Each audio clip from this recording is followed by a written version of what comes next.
Sir है तो ready. तो देखिए आज हम अपना चैप्टर स्टार्ट करने वाले हैं क्लास 5th का चैप्टर नंबर 12 एसएसटी का एडवांसमेंट इन मेडिकल साइंस। मतलब जो हमारी मेडिकल साइंस है उसमें किस तरह से तरक्की हुई है उसके बारे में हम इस चैप्टर में पढ़ेंगे। ओके, क्योंकि पहले के जमाने में अगर हम देखते हैं तो पहले के जमाने में इतनी ज्यादा तरक्की नहीं थी। पहले इतने ज्यादा अच्छे इंस्ट्रूमेंट्स भी नहीं थे जिससे कि हमारा इलाज किया जा सके। ठीक है, तो लेकिन अब क्या हुआ है, पहले से अगर देखा जाए तो अब काफी ज्यादा एडवांसमेंट हो चुका है हमारा मेडिकल साइंस। तो जैसा कि इसमें दिया गया है कि health is wealth, none can enjoy life without health. जैसा कि आपको पता है कि हेल्थ इज वेल्थ, स्वास्थ्य ही धन है हमारा। अगर स्वास्थ्य है तो सब कुछ है हमारे पास। स्वास्थ्य ठीक होगा हमारा तो हम धन भी कमा लेंगे। अगर हमारा स्वास्थ्य ठीक नहीं होगा तो हम कुछ कर ही नहीं पाएंगे। No one can enjoy life without health, और बिना हेल्थ के कोई भी इंसान अपनी लाइफ को अच्छे से नहीं जी सकता है। ठीक है, अगर उसकी मान लीजिए हेल्थ अच्छी नहीं है तो वो अपनी लाइफ को एंजॉय नहीं कर सकता है। Okay, science has helped much in preservation of health and treatment of illness. और साइंस जो है हमारी विज्ञान जो है उसने हमारी काफी चीजों में, इन सब चीजों में सहायता की है कि जो हमारा हेल्थ है या फिर हमारी जो बीमारियां हैं, ठीक है, इन सब का इलाज करने में हमारी साइंस ने काफी ज्यादा मदद की है। Different types of medical instruments and medicines have been invented which have helped man to live a longer and healthier life। और आपने देखा होगा कि अलग-अलग तरह के कई सारे मेडिकल इंस्ट्रूमेंट जो हैं या मेडिसिन जो हैं वो हमारे यहाँ पर डेवलप इन्वेंटेड हो चुकी हैं। ठीक है, जिनकी सहायता से कोई भी बीमारी आजकल जो है उसका, हर एक बीमारी का ज्यादातर आपको आजकल इलाज मिल सकता है। ठीक है, और जल्दी से जल्दी कम समय में हम बीमारी को पता करके कौन सी बीमारी है उसकी जांच करके हम उसका इलाज करवा सकते हैं। तो अब हम पढ़ेंगे मेडिकल इंस्ट्रूमेंट्स के बारे में। कौन कौन से मेडिकल हमारे इंस्ट्रूमेंट्स हैं उनके बारे में पढ़ेंगे। सबसे पहले आता है आपका क्लिनिकल थर्मोमीटर। क्या आता है? Clinical thermometer. आप सभी ने देखा होगा, डॉक्टर की दुकान पे जाते हैं, आपको अगर आपको फीवर होता है, ठीक है, हरारत हो रही है शरीर में, तो आप जाते हैं, सबसे पहले डॉक्टर आपका क्या चेक करते हैं? फीवर चेक करते हैं। वो किससे करते हैं? क्या इंस्ट्रूमेंट होता है वो? थर्मोमीटर से। किससे? थर्मोमीटर से।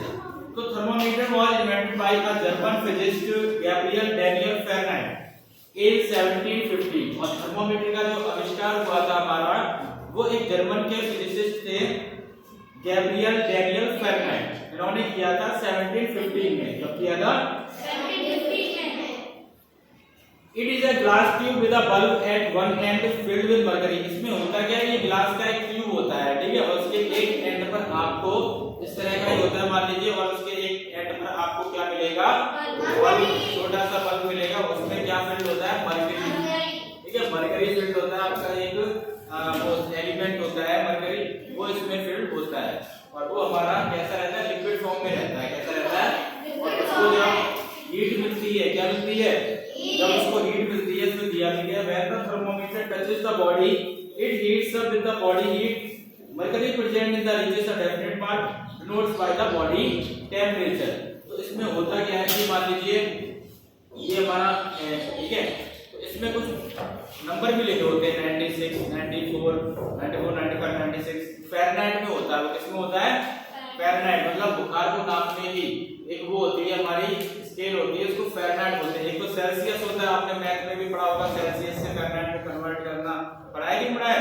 तो इसमें फ़ारेनहाइट में दिया जाता है। किसमें दिया जाता है? फ़ारेनहाइट में। तो 93, 95, 96, 97, 98 ऐसे करके लगभग 108 तक होता है समथिंग शायद। ठीक है, और यहाँ पर आपकी मरकरी फिल होती है। तो जैसे ही इसको आप माउथ में ऐसे रखते हैं तो ये चीज क्या होती है? हीट मिलेगी इसको। तो हीट होने से क्या होता है, जितनी ज्यादा आपकी बॉडी में गर्मी है, जितनी तेज बुखार है, तो उतनी तेजी से हमारा जो ये मर्क्यूरी होता है, मर्क्यूरी जो होता है वो आपका स्प्रेड हो इस तरफ बढ़ेगा, क्योंकि इधर जगह नहीं जाने के लिए, नीचे की तरफ है, तो इधर बढ़ेगा। मान लीजिए आपको 98 डिग्री तक है तो 98 तक रुक जाएगा आगे।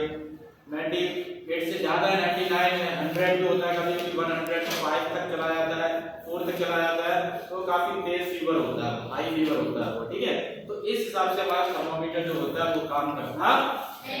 समझ में आ गया? आगे दिया है कि thermometer tells the temperature in Fahrenheit और सेल्सियस। और both the normal body temperature of a human being is 98.4 degree Fahrenheit या कह सकते हैं 37 डिग्री सेल्सियस। ठीक है, इसमें बताया गया है कि आपका जो नॉर्मल बॉडी टेम्परेचर होता है अगर सेल्सियस में देखा है कितना होता है 37 डिग्री सेल्सियस। कितना होता है 37 डिग्री सेल्सियस। और फ़ारेनहाइट में देखा है तो 98.4 डिग्री फ़ारेनहाइट होता है। कितना होता है 98.4 डिग्री फ़ारेनहाइट। ओके, और इससे अगर ऊपर आप जाते हैं, ठीक है, इससे ऊपर आप जाते हैं अगर 99 हो गया, 100 हो गया, 101 हो गया तो ये हाई फीवर माना जाता है। तो माना जाता है कि हाँ इस बच्चे को या इंसान को बुखार है, फिर उसकी डॉक्टर दवाई देता है।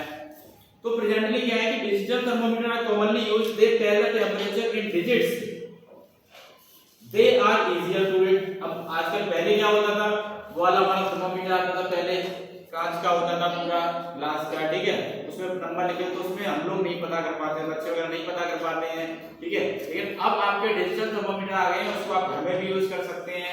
आपके घर में अगर फीवर किसी को आ रहा है आप ले आइए, उसको आप लगाएंगे, थोड़ी देर बाद उसमें बीप का साउंड बजेगा, ठीक है, एक मिनट बाद लगभग, फिर आप देखिए उसमें नंबर लिख के आते हैं 94 है, 99 डिग्री सेल्सियस है या 100 पॉइंट इतना है, तो उसमें आपका क्या आता है लिखा हुआ डिजिट्स में आ जाता है और आसानी से आप उसमें देख सकते हैं कि मुझे फीवर है या नहीं है। ओके, तो ये आपका था क्लिनिकल थर्मोमीटर।